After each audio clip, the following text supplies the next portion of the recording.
the question was asked, in countries that have tight labor laws, how can you still protect the employees, but protect the company? And the answer to that question is through strict code of conduct, individual rules and regulations within the company that make the employee liable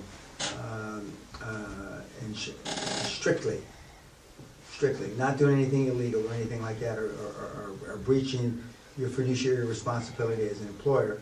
And the answer to that is through strict code of conducts. The other question that was asked, how do you send a message to employees when in the hiring process? And in certain parts of the world, it's much more difficult to hire in others. And the answer to that was, we showed them an introductory film clip, as it were. I think it's about 20-25 minutes long. This is before the testing, before anything. It gives them an inkling of what we expect of them as an employee. And we have put together a clip of 5 or 6 very high-profile billionaires that started with nothing and have accumulated significant net worths and created a lot of wealth, and just as importantly, created a tremendous amount of jobs. And so then we show that, and then we have a little briefing, I guess. So, I don't, but they have a little briefing. Okay, does everybody understand the film? Does they understand? And they go through the individuals one by one. Do you understand what he was saying? Understand what he was saying? Understand what he's saying? And then you ask all the people, and you normally do it in groups of 10 or 15 a group, so they can see it. And then they say, does everybody, do you understand? And can you buy off and you sign off if you were given a job offer after you go through all the testing, after you go through all the interviewing process, and you're made a job offer, can you live with that environment? Go around, they all say yes, then you have them sign the thing. Okay? Sign here. Okay? Then the interviewing process starts. Then, and only then, we start with a IQ test. And we have 2 different IQ tests. One is for upper management, one is for regular management. And they're tough tests because our experience has been no matter what environment, no matter what the job description, smarter people are better. Smarter people are better. And so then they take the IQ test, and they pass the IQ test, and a lot of people don't pass the IQ test. Then we have a proficiency test if it's technology, if it's software development, if it's whatever it is, we have a proficiency test. And we normally have 2 proficiency tests. Okay, then they pass that. And then once they pass that, then we have the first interview. And the first interview is with a low-level employee of the company, our company, and then the next is normally we allow our managers that they're going to work for be part of the interviewing process. So then they do the interview, okay? Then their bosses interview them. And then their boss interviews them, and depending on the position, then one of the directors interviews them. And rarely do I interview, but for example, I interviewed and hired our last general manager. I interviewed and made a job offer, which was accepted. I interviewed and made a job offer to our in-house general counsel. And I think those are the last 2 this year that I've done. The only 2 that I've done. Where I got involved in the actual interviewing process.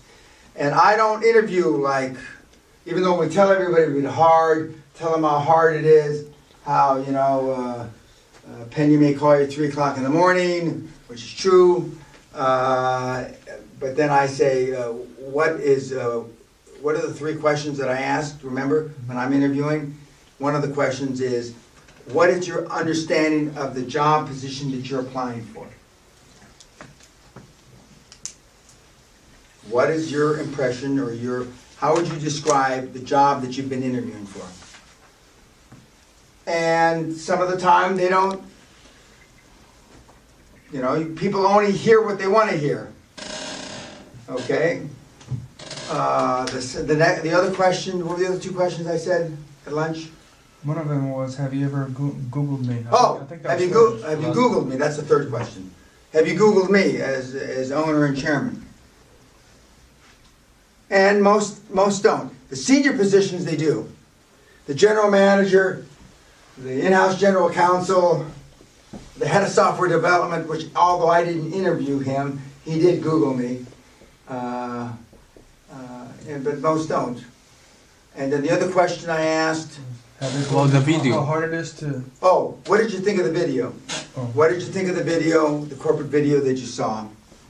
And can you operate under the premises that that video laid out? And depending on how they answer those questions, then I say, I just want to tell you, it's harder than that. I mean, I'm a tough taskmaster, and we operate on a 48-hour work week, which is 11 and a half hours a day on a 5-day week, including breaks, I guess. And some people, we give them the option to be 6 days a week or 5 days a week. 6 days a week and 5 days a week. And our hiring process has increased, or our hiring effectiveness, I should say, has increased probably 100% since we implemented that system. Probably 100%. And they work 11-hour days on the 5-day. Yeah. And it's funny, I would opt for a 6-day week, but most kids opt for a 5-day week. Yeah.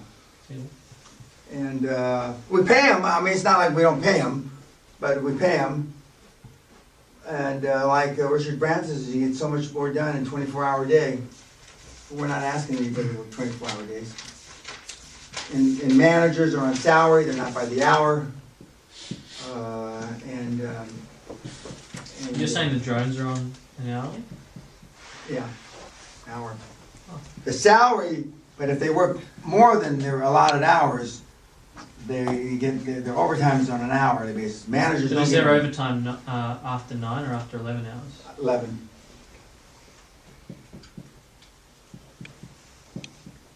Any questions about that?